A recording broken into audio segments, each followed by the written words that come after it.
তারা হয়তো এই হাদিস জানে না, আল্লাহ পাক ওদের কানের মধ্যে আমার এই হাদিস যেন পৌঁছে দেন, আমিন। নবী সাল্লাল্লাহু আলাইহি ওয়াসাল্লাম বলেছেন, আমি মেরাজের রাতে যখন গিয়েছি তখন এক শ্রেণীর মানুষকে দেখেছি, ওদেরকে শাস্তি দেয়া হচ্ছে। কি শাস্তি? জাহান্নামীদের রক্ত এবং পুঁজ ওদেরকে খেতে দেয়া হচ্ছে। জিবরাইল আলাইহিস সালামকে জিজ্ঞাসা করা হলো যে এরা কারা? তিনি বললেন, এরা আপনার উম্মতের সেই সব ব্যক্তি যারা মাদকদ্রব্য সেবন করত।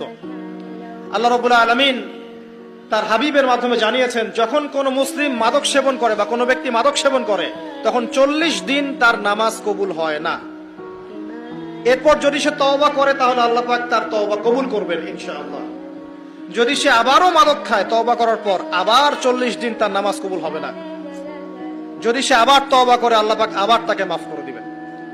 যদি সে আবারও মাদক খায় আবার 40 দিন তার নামাজ কবুল হবে না। তারপর যদি আবার তওবা করে আবার আল্লাহ তাকে মাফ করে দিবেন।